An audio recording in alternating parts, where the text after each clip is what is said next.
femme noire pour trouver un mari, les faits, le terrain, la réalité. Introduction. Le réel avant l'idéologie. Sur le terrain, on ne commence pas par ce qu'on aimerait que le monde soit. On commence par ce qu'il est. Quand les chiffres montrent qu'une femme noire sur 4 seulement se marie, on ne parle plus de ressenti, on parle de réalité sociale. Et cette réalité produit automatiquement une chose que beaucoup refusent de nommer, la concurrence. Pas une concurrence méchante, pas une guerre déclarée, mais une concurrence silencieuse, structurelle, inévitable. Quand tout le monde veut la même chose et que la ressource est limitée, il y a sélection. C'est valable pour l'emploi, pour le logement et pour le mariage. Les faits bruts. Un fait simple.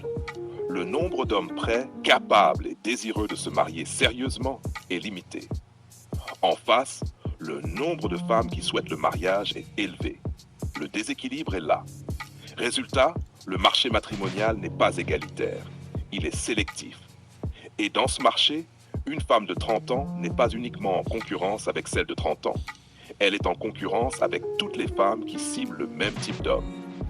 Sur le terrain, cela veut dire 23, 25 ans, 26, 29 ans, 30 to 35 ans, parfois jusqu'à 40 ans. Pourquoi? Parce que l'homme ne choisit pas par solidarité générationnelle. Il choisit par projection de vie. Comment raisonne l'homme sur le terrain? Un homme qui veut se marier se pose rarement la question ainsi. Open quote. Quel âge a-t-elle exactement? Close quote. Il se demande plutôt, est-ce qu'elle m'apporte de la paix? Est-ce qu'elle coopère ou elle lutte? Est-ce qu'elle complique ou elle simplifie?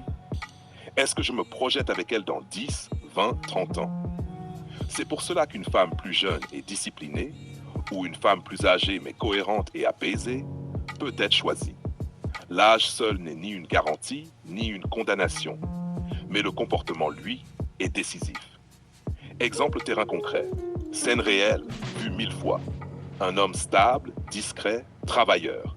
Il ne sort pas beaucoup. Il ne parle pas fort. Mais il est clair. Open quote, moi je veux construire. Close quote. Autour de lui gravitent plusieurs femmes. Une femme de 24 ans, encore souple, peu marquée par les échecs, qui observe et écoute. Une femme de 28 ans plus stratégique qui commence à sentir l'urgence. Une femme de 31 ans plus exigeante avec une liste précise. Une femme de 38 ans pressée, parfois dure, parfois lucide. Toutes veulent le même homme. Pas parce qu'elles sont naïves, mais parce que le nombre d'hommes sérieux est inférieur à la demande. Et l'homme, lui, observe en silence. Il regarde qui crée de la tension et qui crée du repos. Pourquoi la concurrence est niée? Beaucoup refusent de reconnaître cette concurrence pour une raison simple. Reconnaître la concurrence oblige à se remettre en question. Dire « il n'y a pas de concurrence » permet de éviter l'autocritique, accuser le système, accuser les hommes, accuser la société. Mais sur le terrain, nier les règles n'a jamais permis de gagner un jeu. La concurrence existe même si personne ne la revendique. La vérité difficile mais libératrice. La femme qui comprend tôt le terrain ajuste son comportement, clarifie ses priorités, choisit la coopération plutôt que le conflit. Celle qui refuse de voir la réalité accumule frustration, colère, amertume. Sur le terrain, ce n'est pas la plus revendicative qui gagne. Ce n'est pas la plus bruyante, c'est celle qui comprend ce que l'homme choisit réellement pour le mariage. Conclusion.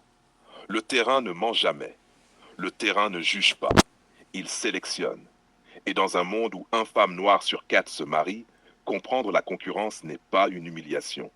C'est une clé de lucidité. On ne peut pas changer les règles d'un jeu en les niant.